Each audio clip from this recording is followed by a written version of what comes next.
आप सबके भीतर बैठे हुए परम पिता परमात्मा को मेरा प्रणाम।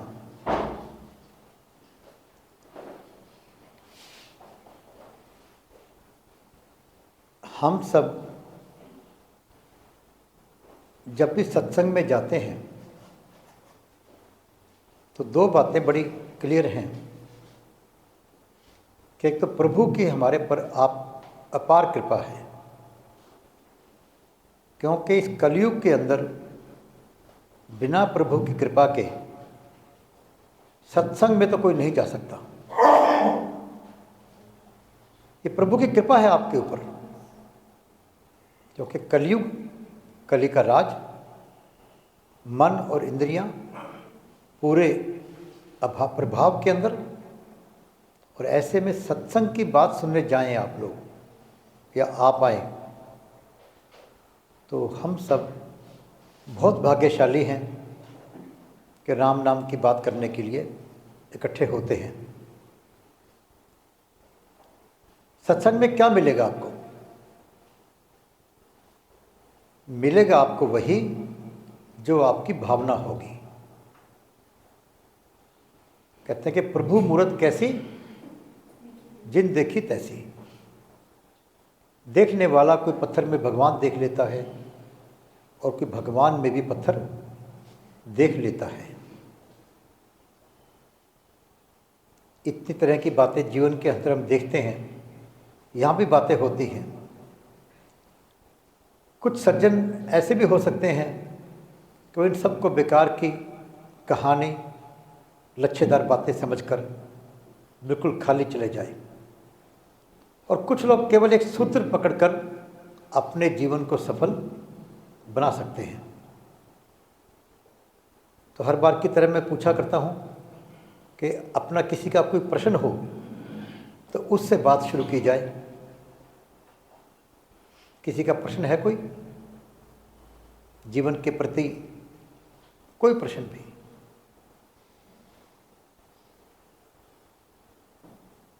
तो आप सभी इसका मतलब हाँ बेटा बोलो।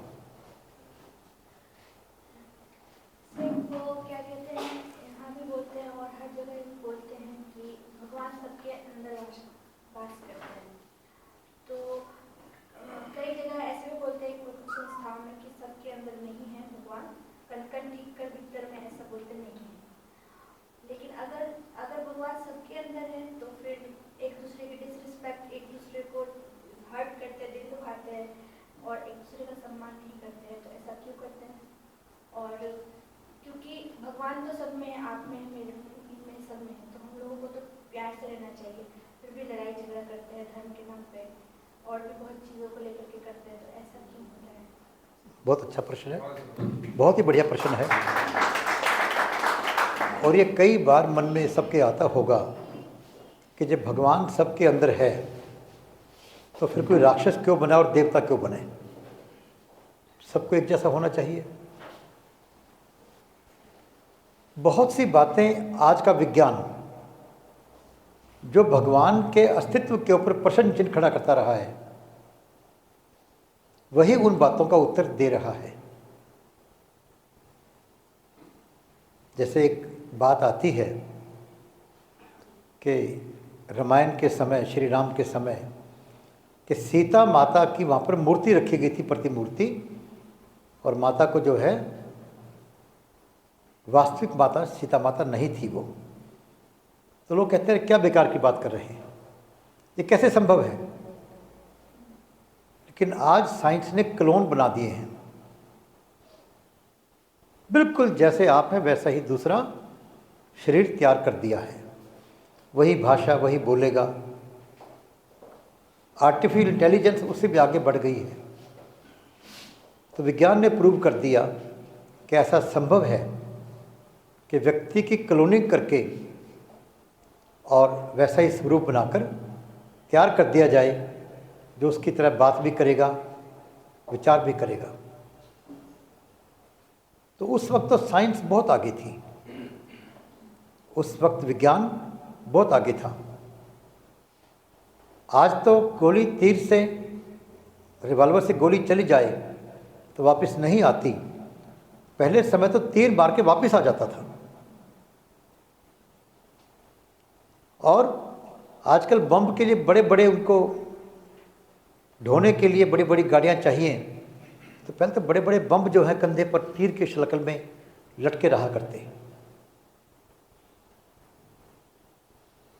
तो आज के विज्ञान की बात करें तो मानव शरीर के अंदर भी इन्होंने खोज की, कुछ आयरन है, कुछ ऑक्सीजन है, कुछ कैल्शियम है, कुछ पानी है, पूरे तत्व उन्होंने खोज लिए। और पूरी दुनिया के अंदर जो कुछ भी उनको दिखाई दिया, उन्होंने उसमें से एलिमेंट खोजने शुरू किए कि मूल तत्व कौन से हैं। जैसे हाइड्रोजन और ऑक्सीजन दो उन्होंने कहा मूल तत्व हैं, और उनको मिलाने से पानी बन जाता है। डिफरेंट तरह की चीज़ें बन गई हैं। दो चीज़ों को मिलाओ, तीन चीज़ों को मिलाओ तो नई नई चीज़ें बन जाती हैं। पर मूल तत्व उन्होंने लगभग 130 के लगभग खोजे उन्होंने, जिसमें लोहा एक मूल तत्व है, गोल्ड एक मूल तत्व है। इस प्रकार से 130 के लगभग मूल तत्व खोजे हैं।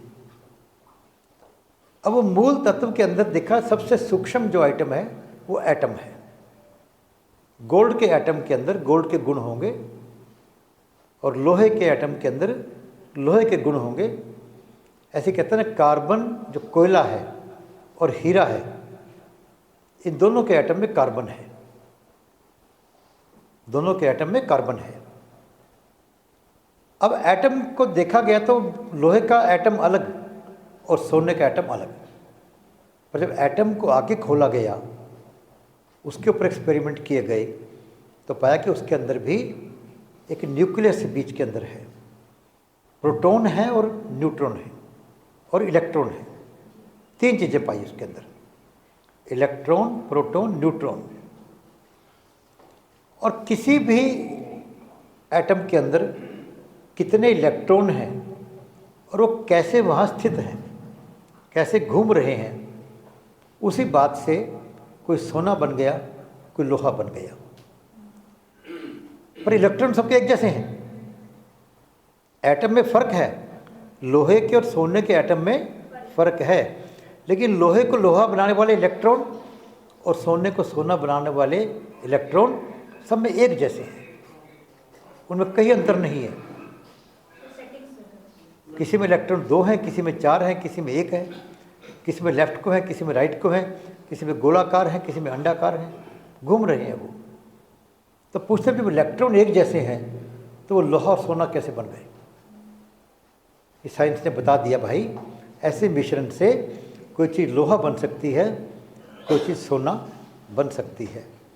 इसी प्रकार इंसान ने मानव को कुछ आज़ादी दे दी, भगवान ने इंसान को कुछ आज़ादी दे दी, खुद मुख्तार।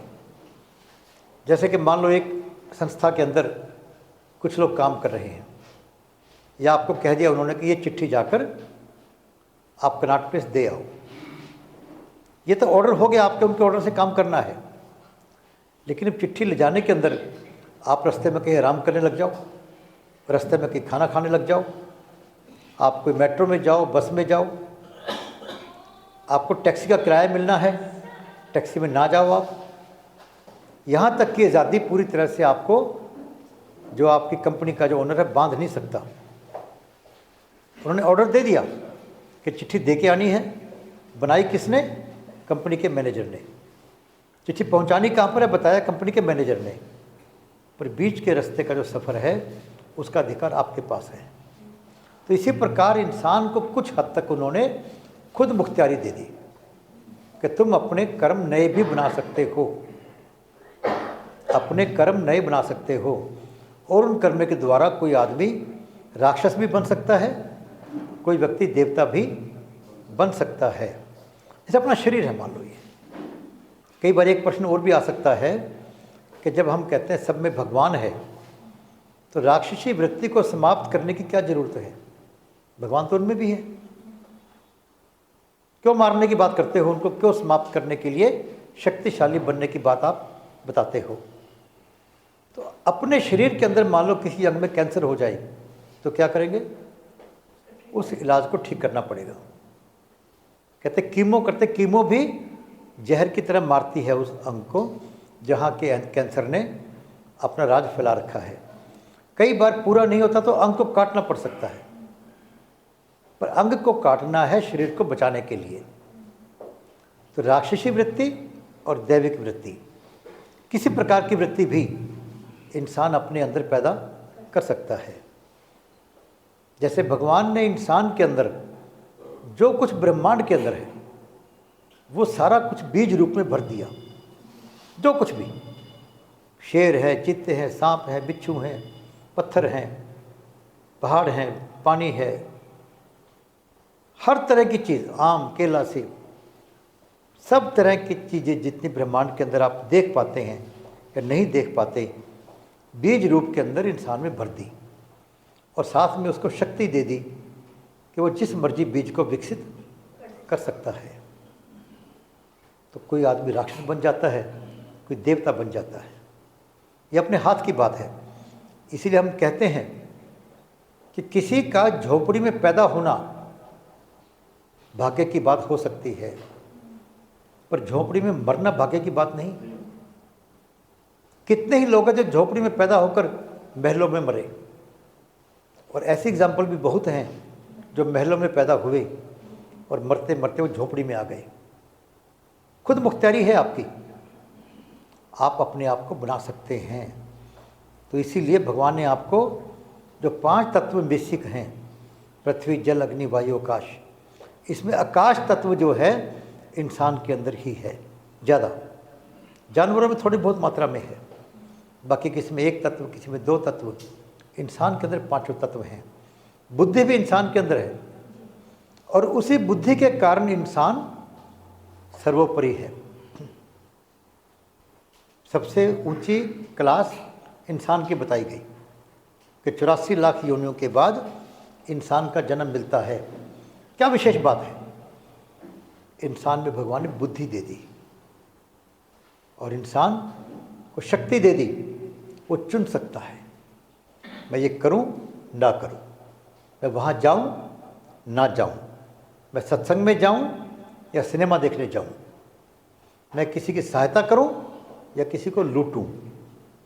दे दी शक्ति भगवान ने। तो दिया भगवान का सब कुछ है, लेकिन आज़ादी इंसान को दे दी है। तो आप अपने कर्म बना सकते हैं सभी लोग। अब क्यों किया भगवान ने ऐसा, ये तो भगवान जानता है, लेकिन वैसा ना हो तो दुनिया में जीने मरने में कोई फर्क नहीं रहेगा। अगर रात ना हो तो दिन की कोई वैल्यू नहीं है, दुख ना हो तो सुख की कोई वैल्यू नहीं है। आप इस जीवन को एंजॉय कर सकें, इस जीवन का आप आनंद उठा सकें, इसलिए सुख के साथ में दुख बनाया, दिन के साथ में रात बनाई, इसीलिए बनाया आपको। देवता के साथ में राक्षस बनाए तो मालूम पड़ सके कि देखिए अच्छे कर्म करने वाला व्यक्ति कितना सुखी रह सकता है। कई बार हमें लगता है कि जो व्यक्ति बुरे कर्म कर रहा है वो बड़ी ऐश कर रहा है। जो दिखता है जरूरी नहीं कि अंदर भी वही हो, बिल्कुल आवश्यक नहीं है। अंदर से वो बहुत दुखी हो सकता है। यदि पैसे में ही सुख होता तो आप देखिए कि पैसे वाले ज़्यादा बीमार हैं। कोरोना में ज़्यादा लोग कौन मरे, पैसे वाले बिना पैसे वाले? पैसे वाले ज़्यादा मरे। कोई उनका पैसा बचा नहीं पाया उनको। कोई अमेरिका की, इंग्लैंड की या कोई किसी और देश की दवाई उन्हें बचा नहीं पाई। तो पैसे में सुख होता, पैसे में सब कुछ होता तो अमीर तो नहीं मरते भाई, अमीर तो नहीं मरते। तो लगता है हमारे को पैसे वाले सुखी हैं, दिखने में तो सुखी हैं, अंदर क्या है? अंदर तो मस्ती वो जाने पकड़ के। जिसने राम के नाम से लिव लगा ली फिर वो जानता है मस्ती, फिर वो जानता है मस्ती। उस मस्ती को आप बता नहीं सकते आप, लेकिन उस मस्ती में आप नाच सकते हैं। इसलिए राम के धुन के ऊपर जो लोग नाचते हैं, जो मस्ती करते हैं, वो शराब पीने वालों को, शराब पीकर नशा करके हुड़दंग मचाने वालों में वो मिल नहीं सकती आपको। कभी इस्कॉन में जाके आप देखिए नाचना उनका, क्या बात है। घंटा, 2 घंटे, 3 घंटे नाच रहे हैं। राम की बात करो थकोगे नहीं आप। अभी मैं सुबह स्टाफ की मीटिंग ले रहा था तो दीपक जी आए कि सर आप थक जाओगे, पहले 1.5 घंटा वहाँ बोलोगे आप, फिर यहाँ बोलोगे।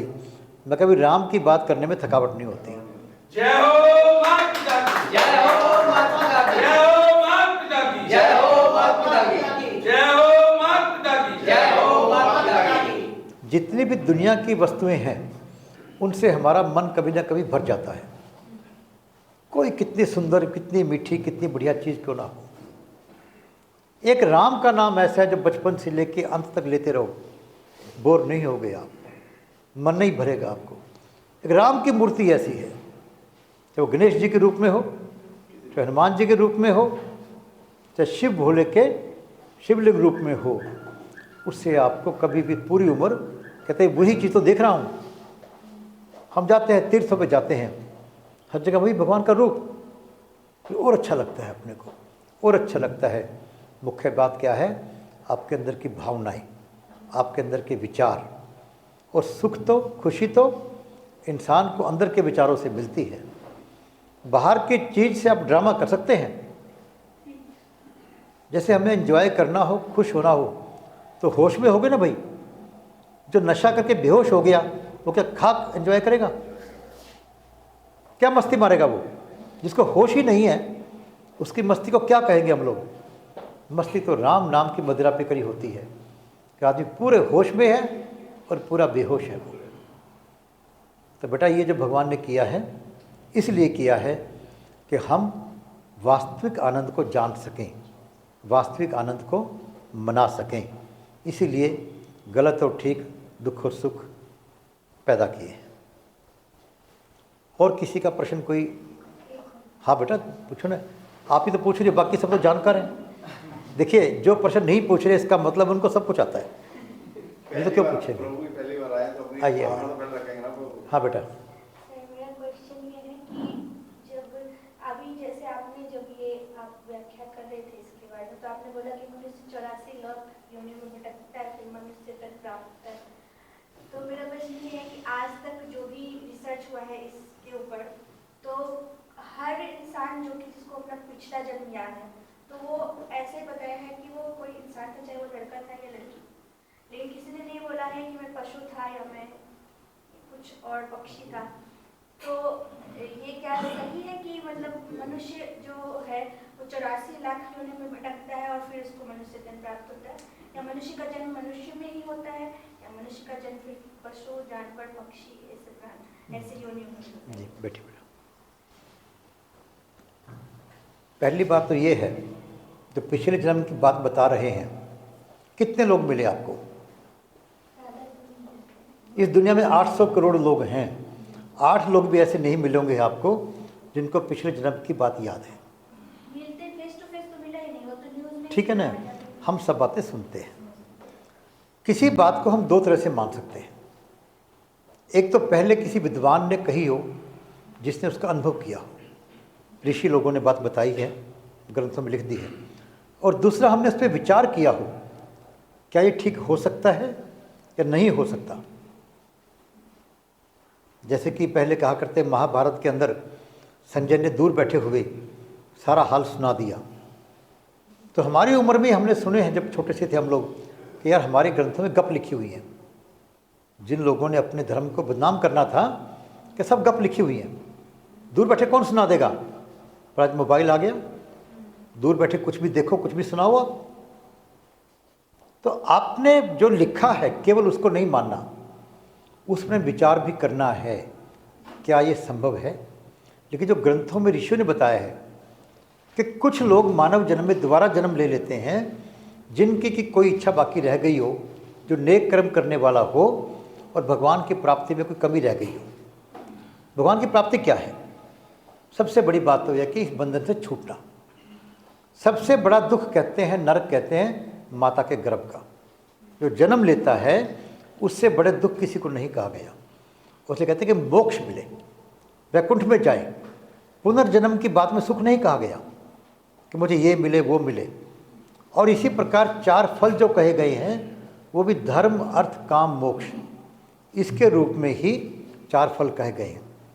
धर्म पर चलते हुए पैसा कमाएं, दुनिया के सुखों को भोगते हुए मोक्ष को प्राप्त करें। मोक्ष के भी दो अर्थ हैं। एक तो दुनिया में रहते हुए हमारा मोह भंग हो जाए, मोक्ष का मतलब मोह का क्षय, मोह की समाप्ति होना, और दूसरा इस जीवन के बाद दोबारा जन्म ना लेना पड़े, प्रभु के चरण में विलीन हो जाए। आपकी सारी बातों का जवाब भगवान को मानने से होगा। कुछ लोग भगवान को नहीं मानते, वो कहते इसी दुनिया में जो है सो है, पैदा हो गया मर गया, जो करना कर लो, जो मर्जी ऐश करो, झूठ बोलो सच बोलो। जब ये दुनिया सब कुछ है तो झूठ सच का मतलब ही खत्म हो गया। लेकिन यदि ये जब मानते हैं कुछ लोग, हम यदि मानते हैं कि प्रभु हैं, हम ये मानते हैं कि अच्छा बुरा कुछ होता है, तो फिर बात आती है कि 84 लाख योनियों की बात करें, हम देखते हैं जन्म के रूप के अंदर कि शेर, चीते, हाथी, घोड़े, सब तरह के जीव हमारे के सामने हैं, और हम मानते हैं कि हर जगह कण कण में भगवान है। और अभी जैसे बताया कि पत्थर के अंदर भी एटम है, इंसान के अंदर भी एटम है। पत्थर के एटम में भी इलेक्ट्रॉन है, इंसान के अंदर एटम में भी इलेक्ट्रॉन है। तो साइंस के रूप में तो एक हो गए, वो देखने वाला चाहिए। ऐसी भगवान परम आत्मा के रूप के अंदर हर जगह विद्यमान है। तो बाकी कहाँ से आ गए? उनमें भी आत्मा है। तो इंसान अगर जन्म लेके इंसान ही बनते रहते तो आज कितने इंसान होते? आज पता नहीं कितने होते, पता नहीं कितने होते। बढ़ भी जाते हैं, घट भी सकते हैं। जितने लोग मारे गए, मान लो कोरोना के अंदर 1 करोड़ लोग मर गए, तो 1 करोड़ पैदा होने चाहिए थे। कहीं ना कहीं जा रहे हैं, किसी और योनि में जा रहे हैं या मुक्ति को पा रहे हैं। और दूसरा, अपने अंदर भी जब भावनाएं आती हैं, आप विचार करना, हमारे अंदर भी कई तरह के पशुओं की भावनाएं भी आ जाती हैं। और भावनाएं वही आएंगी जो हमने कभी ना कभी सोची हों, विचार की हों, देखी हों। हर बात का अनुभव करने के लिए हमारे को स्वयं तपस्या करनी पड़ेगी।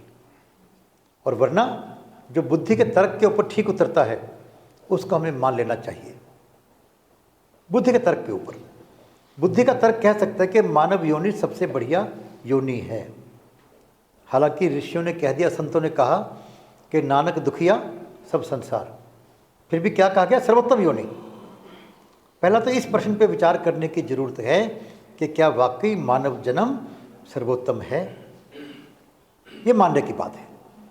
अगर सर्वोत्तम है तो सारी योनियों से सर्वोत्तम है, किसी और योनि में भी जा सकता है, इस योनि में भी आ सकता है। और दुखी होने के बावजूद सर्वोत्तम क्यों कहा गया? क्योंकि इसी योनि के अंदर आदमी भगवान का नाम सिमरन करके मुक्ति पा सकता है, बाकी में नहीं पा सकता। ऐसा ग्रंथों में लिखा, ऋषियों ने कहा, और ऐसा आप अनुभव भी कर सकते हैं। आप कभी देखिए, कभी भगवान के नाम के सिमरन में बैठिए, आपको 10 घंटे बीत जाएंगे, लगा 10 मिनट भी नहीं मेरे को हुए। यदि कि भगवान का नाम सिमरन कर पाए तो, भगवान के नाम में डूब पाए तो समय का मालूम ही नहीं पड़ता, आपको नहीं पड़ेगा आपको। और जब विचार करेंगे कुछ बातों की, आकाशवाणी से भी आपको उत्तर स्वयं मिलेगा। क्योंकि तर्क के बेस के ऊपर इन बातों को समझाना बहुत मुश्किल है। क्योंकि भगवान को जो कहता है मैं जानता हूँ, वो भी कुछ नहीं जानता, और जो कहता है भगवान को मैं नहीं जानता, नहीं मानता, वो भी कुछ नहीं जानता। ये स्वयं की अपने अंदर ही जो है अनुभव करने की बात है। जय हो मात पिता की, जय हो मात पिता जय की, हो मात पिता की, जय हो मात पिता की, जय हो मात पिता की, जय हो मात पिता की। और इसको अनुभव करने का एक ही ढंग है, राम के नाम से जुड़ जाना। आप कभी राम के नाम की सेवा करके देखो, सिमरन करो, कोई रूप बना लीजिए, आप राम का नाम कोई ले लीजिए, ओम नमः शिवाय, राम राम, राधे राम, अल्लाह अल्लाह, जो अच्छा लगता हो उसका सिमरन करो, ध्यान लगाकर। आपका जहाँ बहनें लेडीज़ आप बिंदी लगाती हैं, वहाँ ध्यान लगाकर कुछ नहीं करना, बोलना भी नहीं है, कुछ नहीं करना। जैसे आप बात सुनते सुनते अपने परिवार के बारे में, किसी बच्चे के बारे में सोच सकती हो। काम करते करते मैं बोलता बोलता भी अपने व्यापार के बारे में सोच सकता हूँ, पैसे के बारे में सोच सकते हैं, आपके मुझे पैसा चाहिए। इसी प्रकार राम के बारे में आप सोच सकते हो। फिर आपको वो सीढ़ी मिल जाएगी, फिर आकाशवाणी सुनाई देगी और समझ भी आएगी आपको कि वास्तविकता क्या है। छोटी सी बात जानने के लिए एक्सपेरिमेंट करना पड़ता है, छोटी सी बात जानने को। अब मान लो कि सूरज कैसा है, कैसे दिखाओगी आप? कोई पूछे कि सूरज कैसा है। सूरज दिखाए बिना बता सकती हो उसको आप? नहीं बता सकती। कुछ भी बना लो सूरज की तरह तो सूरज ही है। तो जिसने चांद तारे सूरज सारे बनाए, किसी ने तो बनाए है ना, उसके बारे में जानना होगा तो भी आपको कुछ ना कुछ तो प्रयत्न करना पड़ेगा। बिना कोशिश के छोटी सी क्लास पास नहीं होती। आप करके देखिए तो आपको उत्तर भी मिलेंगे और आनंद भी मिलेगा। खास बात है इस परीक्षा की, वरना परीक्षा में देते हुए आदमी को तकलीफ़ होती है, पढ़ाई करनी पड़ती है, बड़ा मुश्किल लगता है। और ये परीक्षा ऐसी है, इसकी मेहनत कि मेहनत करने में भी आनंद, पास होने में भी आनंद, फेल होने में भी आनंद, परीक्षा देने में ही आनंद है।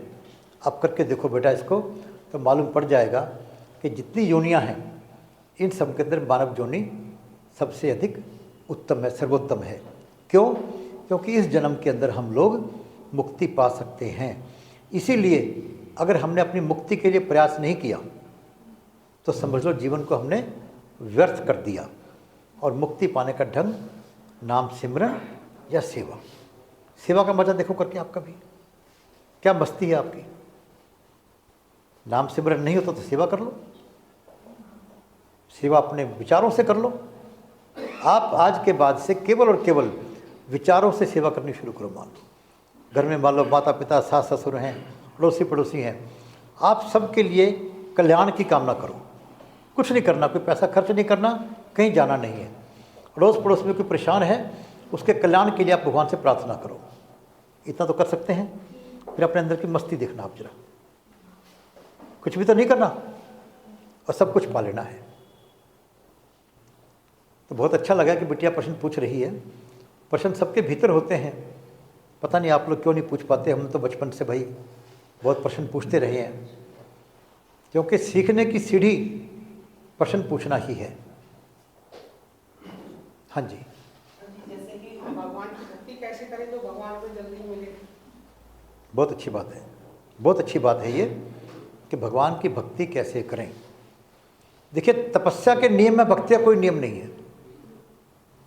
सबसे सुंदर बात क्या है, तपस्या के लिए बहुत से नियम हो सकते हैं। जैसे भगवान की पूजा करनी है, मान लो आपको, तपस्या पूजा भक्ति में अंतर है।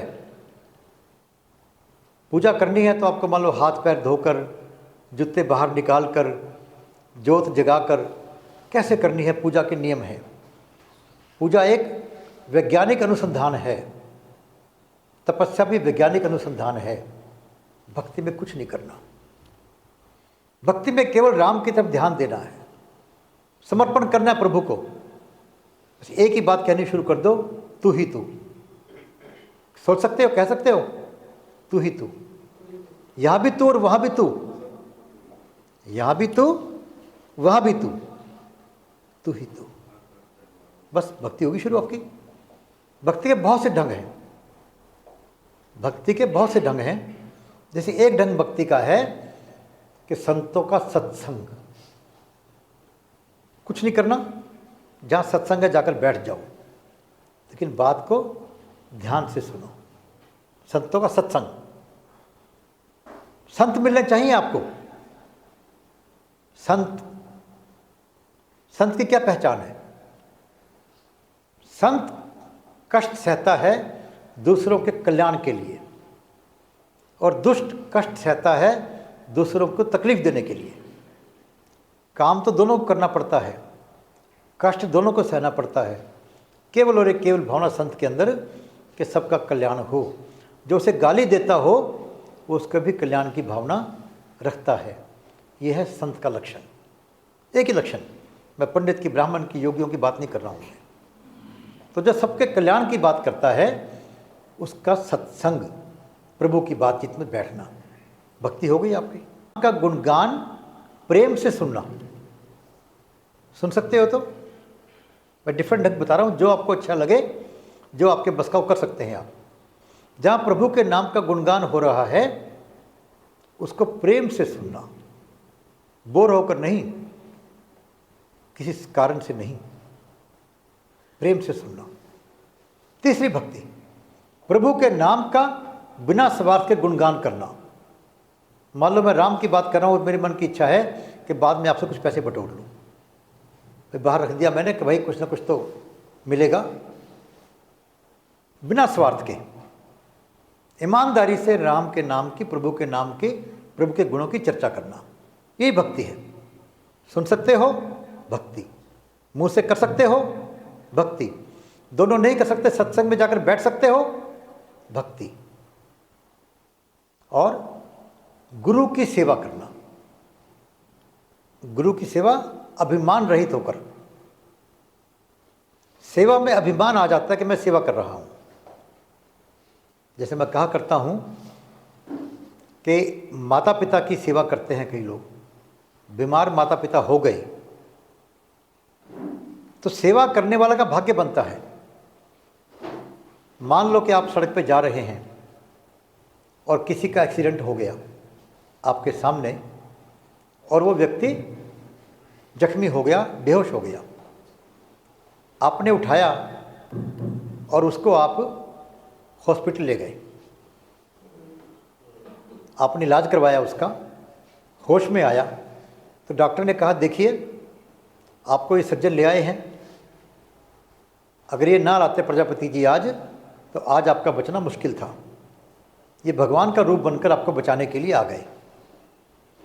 तो वो व्यक्ति जिसकी टांग टूटी हुई है वो आपके पैर छूने की कोशिश करता है। उस बच्चे के माता पिता आते हैं और वो भी यही कहते हैं कि आप तो भगवान का रूप बन के आ गए, अगर आज आप नहीं होते तो हमारा बच्चा नहीं बचता। टांग किसकी टूटी? उस बच्चे की। भगवान कौन बने? आप। धन्यवाद कौन करे? जिसकी टांग टूटी या दूसरा करे? उस व्यक्ति ने अपनी टांग तुड़वाकर आपको भगवान बनने का अवसर प्रदान किया। ऐसे ही माता पिता स्वयं कष्ट बह के बुढ़ापे में बीमार होकर आपको सेवा करने का अवसर प्रदान करते हैं ताकि आपका भाग्य बन सके। तो धन्यवाद कौन करे? इसलिए कहा गुरु के चरणों की सेवा अभिमान रहित होकर, ये भी भक्ति है। और माता पिता पहले गुरु हैं आपके, कर सकते हैं ये भी। फिर भगवान का नाम सिमरन करना, मैंने पहले बताया जैसे। तो इसमें कितनी ही भक्तियां होकर और कुछ नहीं होता, तो अपने मन से पूरा सरल होना, अंदर से सरल होना, ईमानदार होना। तो भक्ति के बहुत रूप हैं। जो आप कर सकते हैं वो कर लीजिए आप, लेकिन भक्ति कर लीजिए। कोई आडंबर नहीं चाहिए, कोई दिखावा नहीं चाहिए, कोई बढ़िया कपड़े नहीं चाहिए, बढ़िया पढ़ाई, बढ़िया शक्ल नहीं चाहिए आपको। जिस मर्जी रूप में, जिस मर्जी समय के अंदर सोते जागते आप भक्ति कर सकते हैं। जय हो माता पिता की, जय हो माता पिता की, जय हो माता पिता की, जय हो माता पिता की, जय हो माता पिता की, जय हो माता पिता की। और प्रश्न पूछ रहे थे कोई? हाँ जी। जैसे कि जन्म मृत्यु निश्चित है, मृत्यु निश्चित होने के पश्चात जब आकस्मिक अपनी किसी की मृत्यु हो जाती है, सगे संबंधी पारिवारिक, तो उस स्थिति में तो हम मनोवेदना से ग्रसित हो जाते हैं। ऐसा क्यों, जबकि हमें पता है मृत्यु निश्चित है? बिल्कुल ठीक है, ये सभी के साथ में होता है। अगर इसके ऊपर विचार करेंगे तो बहुत कुछ मिल जाएगा। एक तो ये मन जो है, मन ये मोह से ग्रस्त है। अच्छा बताओ कि कोई आदमी की डेथ हो गई, जवान की या बूढ़े की, आप किसके लिए दुखी हो रहे हैं? अपने लिए या उसके लिए? क्यों जी दीपक जी? खुद के लिए। वो तो चला गया, तो पता नहीं भगवान के चरणों में चला गया, पता नहीं क्या किया उसने, उसके लिए दुखी क्यों हो गए? बल्कि दुनिया में दुख था, वो तो शायद छूट गया हो दुख से। लेकिन हम तो बीमार पड़े व्यक्ति को, तकलीफ पाए व्यक्ति को भी जब उसकी मौत होती है तो हम तकलीफ मानते हैं कि क्यों चला गया वो। अपने स्वार्थ वश हो गए, अपने स्वार्थ हो गए, अपने स्वार्थ से हम दुखी होते हैं। वो स्वार्थ को छोड़ दो, दुखी नहीं हो गया। को जी भगवान ने बुला लिया, उसकी बड़ी कृपा है प्रभु की उसके ऊपर। लेकिन कुछ बातें ऐसी होती हैं, जैसे पहले मैंने कई बार कहा है कि एक राजनीति होती है, एक ऋषि नीति होती है शास्त्रों के अनुसार से, एक लोक नीति भी होती है। जब श्री राम, जब लक्ष्मण जी को मूर्छा लगी तो श्री राम भी रोए। ये मानव सुलभ अपने मन की स्थितियां हैं, इसमें कोई बहुत गलत बात नहीं है। लेकिन बहुत ज़्यादा अंत तक दुखी हो जाना, वह हमारे को रोक लेना चाहिए। जिससे प्रेम रहा होता है उसके हटने से, दूर होने से तकलीफ तो आती है। इवन हम बेटी की शादी करने के लिए बहुत कोशिश करते हैं, और जब बेटी जा रही होती है तो हम रो रहे होते हैं, जिसके लिए हम कोशिश कर रहे हैं। हमने पैसा खर्च करके लड़का ढूंढा, शादी कर दी उसकी, फिर रो रहे हैं। क्यों रो रहे हैं बताइए आप? इसी प्रकार जाते हुए भी अपना जो उनसे प्रेम है, संबंध है। और दुखी की बात सुन लीजिए, अभी भूकंप आया 2 दिन पहले, पता आपको? कितने लोग मारे गए? सैकड़ों लोग मारे गए। कोई दुखी हुए कोई आप में से? आपका अपना कोई जानकार नहीं, आपका कोई जानकार नहीं है, तो आपका जो स्वार्थ का बंधन उसके साथ है, मोह का बंधन है, वही आपको दुख का कारण है।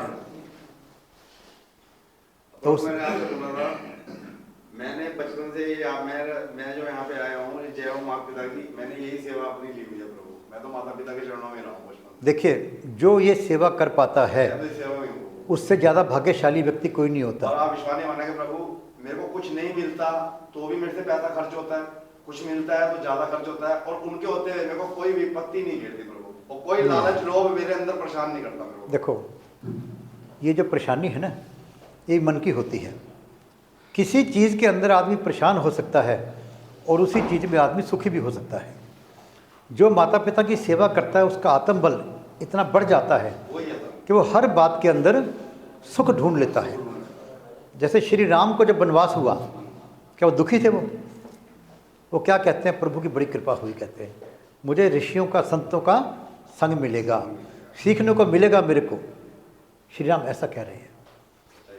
और जब अपना भागवत पुराण की बात करें तो राजा परीक्षित को मौत का श्राप मिल गई, तो वो दुखी होने के बजाय उन्होंने उसको उत्सव बना दिया।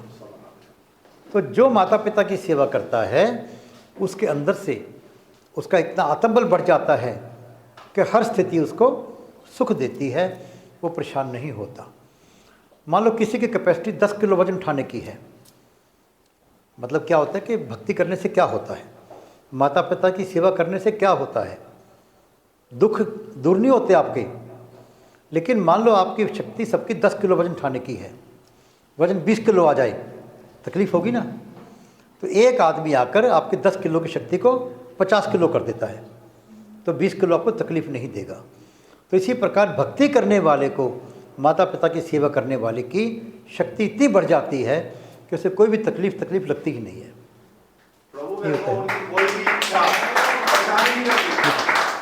कोई वो जो कहते हैं ना, मैं उनसे पहले वो इच्छा करने की कोशिश करता हूं। यही इसलिए कह रहा हूँ कि जो ऐसे काम करता है उसका आत्मबल, आत्मशक्ति इतनी बढ़ जाती है कि दुनिया की बड़े से बड़ी तकलीफ भी उसको तकलीफ दे नहीं सकती।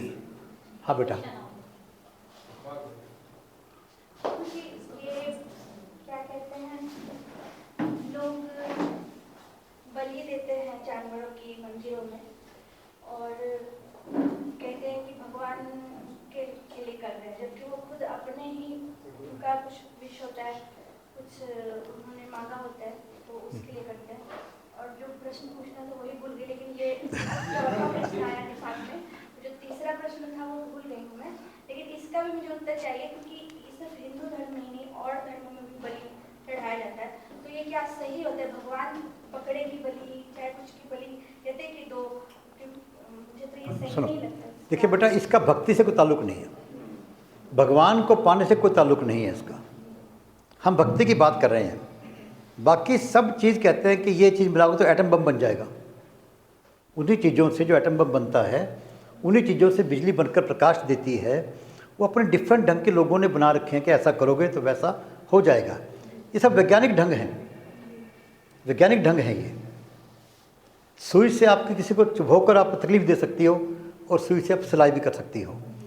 लेकिन मैं सिर्फ राम की भक्ति की बात कर रहा हूँ, उसका इन बातों से कोई संबंध नहीं है। क्वेश्चन याद आ गया। बताओ बेटा। ये क्वेश्चन ये था कि जैसे कि भगवान शंकर को बताते हैं लोग भांग पीते हैं, वो सब करते हैं, फिर जो लोग सच में नशा करते हैं तो फिर भगवान का एग्जाम्पल देते हैं कि भगवान खुद करते हैं, तो हम कर रहे तो कौन सा गलत कर रहे हैं? तो बैठिए, यही बात जो है ना बेटा, जैसे कि भगवान कृष्ण के बारे में कहते हैं, यही जिस व्यक्ति ने सीखना किसी बात से कुछ हो, भगवान शिव ने तो विष पिया था, उसकी बात तो कोई नहीं करता कि मैं विष पी सकता हूँ। मैं गलत एग्जाम्पल ले सकते हैं। और भगवान के दरबार में तो गले में सांप है, साथ में शेर है, साथ में बैल बैठा है, साथ में चूहा बैठा है और साथ में मोर बैठा है।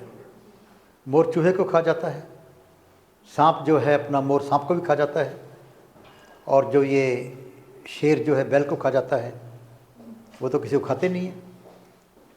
कृष्ण भगवान ने बंसरी कब तक बजाई? जब तक वो वृंदावन में रहे। कोई 8 साल की उम्र कह रहा है, कोई 11 साल की उम्र कह रहा है, बाकी सारी उम्र तो सुदर्शन चक्र चलाया। तो कहीं चक्कर क्या दिखता है? हमेशा कृष्ण भगवान तो बंसरी में दिखते हैं आपको। कोई लोग लड़कियों को छेड़ते, कहते कृष्ण भगवान कपड़े उठा के भागा करते। बेटा ये सारी बातें किस आदमी ने कहाँ सीखना है? किसी बात से भी।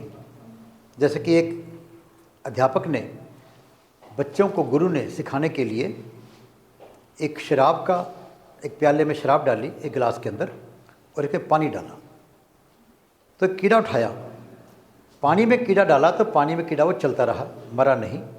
शराब के उसमें डाला तो मर गया वो। तो गुरुजी ने पूछा बेटा क्या सीखा? तो शिष्य क्या कहता है, जो पीने वाला था, कि गुरुजी इसका मतलब शराब पीने से पेट के सारे कीड़े मर जाएंगे, रोज़ शराब पीनी चाहिए। तो बेटा ये तो अपने सीखने की बात है, कोई कहाँ से सीख जाए, किसने शिव भोले को देख लिया और किसने क्या देखा, अपने सीखने की बात है। हर चीज अपने भाव के ऊपर है प्रभु, भाव के ऊपर है, अपने भाव के ऊपर है। जीवन के अंदर हम जब भी कुछ सत्संग में आते हैं, आप नोट कर लीजिए, कुछ इच्छा लेकर आएंगे तो अवश्य मिलेगी आपको, लेकिन भावनाएं शुद्ध हों तो, भावनाएं शुद्ध हों तो अवश्य मिलेगी। और लेने का ढंग होता है। एक बार एक जैन मुनि या किसी संत से पूछा किसी ने, शिष्य ने कहा गुरुजी पैसे की बहुत ज़रूरत है, कोई ढंग बताओ कि पैसा आ जाए। गुरुजी ने कहा भी तू मानेगा नहीं बात मेरी, ढंग तो बता दूं तेरे को मैं। कहता गुरुजी मैं कैसे नहीं मानूंगा, पैसे के लिए मैं कुछ भी कर दूंगा।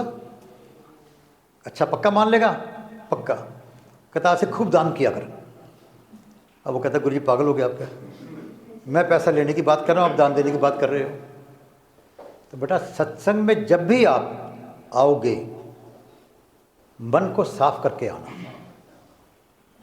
भगवान के प्रति ध्यान करके आना, निश्चित सब कुछ मिलेगा आपको। और पहले ही अगर कोई आदमी गलत भावना से आता है तो वो भाई क्या लेके जाएगा। तो कहीं भी सत्संग में बैठे हम लोग, चाहे अकेले ही बैठे, प्रभु का ध्यान करेंगे प्रेम से, तो निश्चित रूप से बिना मांगे भी बहुत कुछ मिल जाएगा आपको। पर आपकी भावनाओं में बेईमानी ना हो, स्वार्थ ना हो, कोई ईर्ष्या ना हो किसी के प्रति, प्रेम हो बस उसके प्रति। और भक्ति के अंदर कुछ और नहीं जानते तो केवल एक बात जान लो, तू ही तू। प्रभु स्वार्थवश शरीर तो किसी को कुछ देगा ही नहीं ना प्रभु, बस निस्वार्थ देगा जो भी देगा प्रभु। अपनी भावना को निस्वार्थ रखना है, निस्वार्थ रखना है। और किसी का प्रश्न कोई? बेटा एक मिनट ठहरो। कि भोले बाबा के कहते हैं भांग पीने का, तो मैं अपने आप से जैसे समझी हूँ कि भोले बाबा के जो जहर का प्याला और भांग कहते हैं, तो वो इस बात के लिए कहते हैं जो हमारे अंदर ईर्ष्या है और जो गुस्सा है उसको कंट्रोल का ही वो जहर के प्याला कहते हैं, जी समझने का। बिल्कुल ये मैं अपने आप से समझी। नहीं, बढ़िया बात है। भी जहर पीना और गुस्सा पीना एक ही बात है, या मन को समझाना, यही मतलब कि जहर पीने से ज़्यादा बड़ी बात है ये। जहर पीना आसान है, मन को समझाना मुश्किल है, बहुत मुश्किल। हाँ दीपक बोलो। दो तीन प्रश्न आए हैं। जीवन का परम किनका प्रश्न है, किसका प्रश्न है बताइए? आशुतोष गोस्वामी। उनको बोलने दो ना, क्या दिक्कत है? नहीं नहीं बोलने, उनको बोलने दो, बोलेंगे। अच्छा बोलो। जीवन का परम सत्य क्या है एवं सत्य असफल क्यों नहीं होता है? पहला प्रश्न। सत्य सफल क्यों नहीं होता? हाँ जी, सत्य असफल क्यों नहीं होता? सफल क्यों नहीं होता? असफल असफल सत्य सत्य असफल क्यों नहीं होता? सत्य हारता क्यों नहीं? एक ठीक ठीक ठीक है। हाँ दूसरा, हमारे जीवन में सही क्या है और गलत क्या है? दूसरा प्रश्न। तीसरा, प्रभु श्री राम हम सबके हैं, यह बात हम सभी व्यक्ति जानते हैं, परंतु हिंदू समाज के साथ साथ मुस्लिम समुदाय अपनी पूजा उपासना पद्धति में इसे क्यों नहीं शामिल करता है, कृपया बताएं। पहले तो अपने बात कही कि सत्य असफल क्यों नहीं होता। सूरज को कोई बादल कितने दिन ढक सकता है? आप बताओ, जिन्होंने प्रश्न पूछा है। सूरज को बादल ढक लेता है ना, कितने दिन ढक सकता है? वो रखा है मैक्सिमम कुछ समय के लिए बस। तो सत्य को, जैसे सूरज को बादल कुछ समय के लिए ढक सकता है, इसलिए झूठ या प्रपंच सत्य को कुछ समय के लिए छुपा सकते हैं। अल्टीमेटली सत्य को ही बाहर आना है। लेकिन सत्य पर डटे रहे तो कई बार हम पहले ही सत्य को छोड़ जाते हैं, समय लगता है। तो सत्य तो हमेशा ही जीतेगा, क्योंकि सत्य ही सत्य है। झूठ के पाँव होते ही नहीं कभी। जो चीज़ झूठ है वो कितने दिन टिकेगी आपकी? मान लो किसी को आप आम की शक्ल बनाकर कोई चीज़ दे दो मिट्टी की, तो खाने से पता लग जाएगा भाई ये तो आम नहीं है। अल्टीमेटली वो कहाँ टिकेगा? जब सच के साथ में सामना होगा। तो जीवन के अंदर सत्य ही सफल होगा। जैसे सूरज को बादल कुछ समय के लिए ढक सकते हैं, परमानेंटली नहीं ढक सकते। अल्टीमेटली सूरज को उदय होना ही है। दूसरा आपने कहा कि हमारे अंदर गलत क्या ठीक क्या है, ये सबको मालूम है। अपने अंदर गलत भी है ठीक भी है। कोई व्यक्ति ऐसा होता जिसमें गलत विचार ना आए या अच्छे विचार ना आए, सबके मन में आएंगे। इसीलिए इंसान के अंदर दो शक्तियां हैं। आत्मा को छोड़ दो आप, परमात्मा को आत्मा को छोड़ दीजिए, तो मन और बुद्धि दो शक्तियां भगवान ने दे रखी हैं। मन कहेगा ये कर लो और बुद्धि कहेगी ना भी ना, गलत है, नुकसान हो जाएगा। चाहे आपको कुछ खाना हो, चाहे कोई काम करना हो, बुद्धि आपको टोकेगी, समझाएगी आपको। तो अपने शरीर के अंदर जो मन है वो गलत काम की प्रेरणा देने वाली शक्ति है, और जो बुद्धि है वो अपने को ठीक और गलत की विवेचना करने वाली शक्ति है। और आत्मा हमारे को ठीक काम की ओर प्रेरणा देने वाली शक्ति है। तो बुद्धि के द्वारा हम लोग गलत क्या है ठीक क्या है इसकी विवेचना कर सकते हैं, और उसकी पहचान क्या गलत की। जो चीज़ जो कार्य अपने को भगवान से दूर ले जाए वो गलत, जो भगवान के नज़दीक ले जाए वो ठीक। जय हो माता पिता की, जय हो माता पिता की, जय हो माता पिता की, जय हो माता पिता की, जय हो माता पिता की, जय हो माता पिता की। जैसे कि चमड़े को बुरा मानते हैं, लेकिन वही चमड़ा ढोलक का रूप लेकर भगवान के चरणों में सेवा करता है, उसे कोई भी अपवित्र नहीं कहता। तो कोई भी चीज़ पवित्र हो जाएगी यदि ध्यान भगवान की तरफ है तो। और तीसरी बात आपने कही कि श्री राम को हम लोग मानते हैं, मुस्लिम क्यों नहीं मानते, उनकी पूजा क्यों नहीं करते। पूजा का भक्ति से कोई ताल्लुक नहीं है। पूजा किसी रूप में कौन करे ये सबको अपने अपने मन की भावना है। भगवान को जो नहीं मानते उनकी क्या करोगे आप? कम्युनिस्ट लोग भगवान को मानते नहीं, वो धर्म को मानते ही नहीं। हमारे यहाँ भी चारवाक ऋषि हुए हैं। चारवाक कहते भगवान कुछ नहीं होता, जो दुनिया में हो गया हो गया, मांगो खाओ पैसे मत मोड़ो, ऐश करो घी पियो। उसको भी हमने महर्षि कहा। उसने एक नया ज्ञान दिया, अपनी तरफ से नया शोध दिया या नया विचार दिया। अपने अपने विचार हैं। तो पूजा पत्ति कौन कैसे करता है इसका कोई भी किसी एक के लिए एक फार्मूला नहीं हो सकता। जिसको जो अच्छा लगे वो करे। आपको राम अच्छा लगे तो राम फल देगा, उनको अल्लाह अच्छा लगे अल्लाह फल देगा उनको। पूजा किसी फल की इच्छा से ही की जाती है, लेकिन भक्ति के लिए ना राम चाहिए ना श्याम चाहिए, जैसे मर्जी कर लो आप। भक्ति के लिए क्या चाहिए? आपकी आत्मा का भगवान की तरफ मिलन, ध्यान, वो किसी मर्जी रूप में कर लो। क्योंकि पानी को वाटर कहने से या आब कहने से कुछ बदलेगा? कुछ नहीं बदलेगा। इसी प्रकार भगवान को अल्लाह कह दे, कोई गॉड कह दे, कोई राम कह दे, भगवान ने कुछ नहीं बदलना भाई। आपके मन की भावना कैसी है? हर पंथ को मानने वाले लोगों में भगवान के प्यारे लोग हुए हैं। कबीर भी हुए हैं, रविदास भी हुए हैं, बाबा फरीद भी हुए हैं, तुलसीदास भी हुए हैं, ईसा मसीह भी हुए हैं, हर पंथ को मानने वाले हुए हैं। हमें इस बारे में कभी भी किसी को भी कंपेल नहीं करना चाहिए कि भाई ये मानोगे तो ही होगा, ऐसा कुछ नहीं है। अब राम को जो कृष्ण को मानने वाले वो नहीं मानेंगे, गोपियाँ थी वो किसी को मानती नहीं थी सिवाय कृष्ण के, वो पाप पुण्य कुछ जानती नहीं थी। एक बार बात चली, कृष्ण भगवान से पूछा भी तुझे गोपियाँ क्यों अच्छी लगती हैं, तो कृष्ण भगवान ने ड्रामा किया कि मेरी छाती में बहुत दर्द है, और नारद जी को समझा दिया भाई तूने ये बात कहनी है। नारद जी आगे, भगवान जी ड्रामा कर रहे हैं, हाय हाय कर रहे हैं, सारी रानियाँ पास में बैठी हैं परेशान। तो कहते नारद जी क्या हो गया, कहती कि बहुत दर्द छाती के अंदर, सारी दवाइयाँ फेल हो गई। नारद जी ने ड्रामा के ध्यान लगाया कि भाई कोई इनको चाहने वाला इनके पैर में छाती, इनकी छाती में लात मारेगा तो ये ठीक हो जाएंगे। कि टोटका है ये, टोटके ऐसे होते हैं ना भाई, वहाँ जाके पत्ते टांगाओ, वहाँ जाके ये कराओ। कहते कोई इनको चाहने वाला इनकी छाती में लात मारेगा तो इनका दर्द ठीक होगा।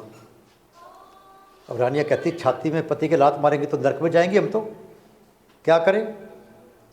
तो गोपियों के पास मैसेज गया, सारी गोपियाँ आ गई, कहते मैं तैयार हूँ। कहते नरक मिलेगा, कहते नरक मिले जहन्नुम कुछ मिले हमारे को मतलब नहीं है, कृष्ण ठीक होना चाहिए हमारा कृष्ण ठीक होना चाहिए, हमें कोई मतलब नहीं पाप पुण्य से।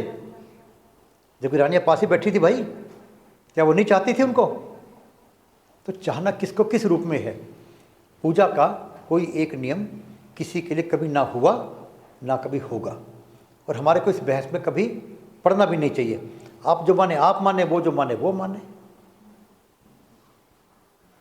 ठीक है। ठीक बेटा, और बताइए कोई बातचीत किसी कोई हो तो। हाँ बेटा बोलो। जैसे गुरुजी हम पहले ध्यान करते थे, तो जैसे ध्यान करते थे एक एक घंटा बैठ जाते थे और ऐसा लगता था जैसे कि अब बैठे नहीं, अभी जल्दी से आँख खुल गई। इतना सुंदर ध्यान लगता था, अपने आप को मतलब अपने आप को भूल ही जाते थे। लेकिन अब ध्यान लगाते हैं तो हमारा शरीर में दिक्कत परेशानी है, वो शरीर हमें बताने लगता है 15-20 मिनट में, फिर आंखें खुल जाती हैं। भगवान की भक्ति करने के लिए आंख मूंद कर बैठना कोई जरूरी नहीं है। आप चलते फिरते भक्ति कर सकते हो, आप बैठ के भी खड़े होकर बात सुनते हुए भी भगवान के नाम में डूब सकते हो। ऐसा भी होता है गुरुजी, जैसे मान लो गुरुजी ने हमें कोई मंत्र दिया और गलती से हमने किसी को बता दिया वो, और उसके बाद गुरुजी ने कहा अगर वो मंत्र बता दिया तो आपका वो ध्यान हो, वैसा नहीं होगा। मैंने मंत्र ले रखा था और मैं ध्यान करता था तो मेरा बहुत सुंदर ध्यान लगता था, लेकिन 1.5 घंटा बैठ जाता था, मुझे लगता था मैं भी बैठा हूँ और करूँ। तो सिस्टर जी, मेरी सिस्टर है, मेरी सिस्टर और से पूछने लगी, बता दिया आपने उनको। हाँ, वो मैं वहाँ 1000 रुपये भी दान लेके आया था, क्योंकि गुरुजी कह रहे थे कि हम अपनी संस्था को बनाने के लिए दान ले रहे हैं, तो अपनी मतलब भाव हो, जिसका सुंदर हो वो दे सकता है। मेरा भाव बना तो मैं 1000 रुपये दान दे के आया। मेरी बड़ी बहन ने वो देख ली पर्ची, ये 1000 रुपये का तो कहाँ दान दिया है, आज से आजकल चल रहा है, ये चल रहा है, वो चल रहा है। उस दिन से वो मेरे पीछे पड़ गई, पता ये चीज़ें। फिर उनको ध्यान के बारे में मैंने जो उन्होंने मंत्र दिया था वो बता दिया। उस दिन के बाद से मुझे वैसा ध्यान नहीं लगता। आपने गुरु जी से बात की इस बारे में? नहीं, बात नहीं करी। गुरु जी से बात करो इस बारे में, गुरु जी भी इस बारे में आपका समस्या सॉल्व कर देते हैं। वो आपको माफ़ी भी दे सकते हैं, ढंग भी बता सकते हैं। और कई बार हमारे मन के अंदर एक वहम हो जाता है, वो हमें इसमें आगे नहीं बढ़ने देता। इन सब बातों को भूल कर आप राम का नाम लीजिए, क्योंकि अनजानेपन में किया गया पाप कोई पाप नहीं होता। अनजानेपन में बहुत कुछ हो जाता है कई बार आदमी से, तो जानबूझकर नहीं किया होता तो अनजानेपन में बहुत सी बातें हो जाती हैं। आप आज से ही भूल कर बिल्कुल अपने मन के अंदर से गुरु जी से क्षमा मांगकर, क्योंकि उनका जो नियम होता है नियम को पालन करना चाहिए। अगर ऐसा हो गया, क्षमा मांगकर शुरू कर लीजिए, दोबारा ध्यान आपका शुरू हो जाएगा। और गुरु जी से मिलकर भी कहिए कि गुरु जी मेरा ऐसा हो गया, तो मुझे आप उपाय बताइए क्या करें, तो वो आपको उपाय बता देंगे और गुरु जी क्षमा भी कर सकते हैं। कोई दिक्कत नहीं, आपके मन के अंदर से बहम निकाल दीजिए जी। जैसे अभी चर्चा चल रहा था, जैसे कहते गुरु के बिना ज्ञान नहीं होता है, तो क्या ये जरूरी है कि जो गुरु हो वो मानव रूपी मतलब इंसान हो, बिकॉज भगवान को नहीं गुरु मान सकते डायरेक्टली, किसी इंसान को जो देह में है उसी को हम गुरु बना। एकलव्य का गुरु कौन था? हाँ? एकलव्य का गुरु कौन था? द्रोणाचार्य। उन लोगों ना? ने लेकिन मिट्टी की मूर्ति। हाँ, मिट्टी की मूर्ति। मतलब आपका जवाब मिल गया आपको? हाँ। मतलब कि इंसान होना जरूरी कोई नहीं है, पर आपकी भावना कितनी उसमें होगी। अरे पत्थर की मूर्ति को भगवान मानकर लोगों ने क्या कुछ कर दिया, लेकिन क्या आप उसमें पूरी तरह डूब सकती हैं? नारद जी के बारे में भी कहते हैं कि उन्होंने गुरु नहीं बनाया था, और बाद में उनसे कहा कि तुम्हें वैकुंठ में स्थान नहीं मिलेगा कि बिना गुरु के हो। गुरु किसको बनाऊं मैं? कहता मैं तो बहुत ज्ञानी आदमी हूँ। कहते यहाँ से निकल के जो पहला बंदा मिले उसको गुरु बना लेना। और कहते कि पहला उनको पशु मिल गया, कोई कहते कुत्ता मिला, सूअर मिला, मुझे ख्याल नहीं है, उन्होंने उसको गुरु बना लिया, उससे भी सीख लिया। मुख्य बात है सीखने वाले की भावना।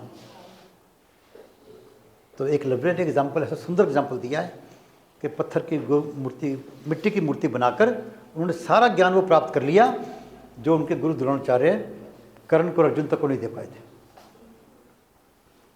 ठीक है बेटा? तो बहुत अच्छा लगा आज, और मैं चाहता हूँ कि यदि हम सब जब भी आएँ, जो प्रश्न आपको कुरेद रहे हों उनको ज़रूर पूछें, क्योंकि उससे सभी का लाभ होता है। मैं भी उसमें से सीखता हूँ, क्योंकि जो प्रश्न आपके, मैंने पहले तो कोई प्रश्न सुने नहीं थे कोई इनके अंदर, तो कुछ बातें का जवाब सारी का भगवान ही दिलाता है। मैं कौन सा इतना ज्ञानी हूँ कि भी सब बातें जान जाऊँ। तो जब भगवान की बात होती है तो भगवान ही कहता है भाई इसका जवाब ये होना चाहिए। और मान लो नहीं आया तो सीख लेंगे बैठ के आपस में, फिर भगवान से प्रार्थना करेंगे भाई बता क्या जवाब होना चाहिए इसका।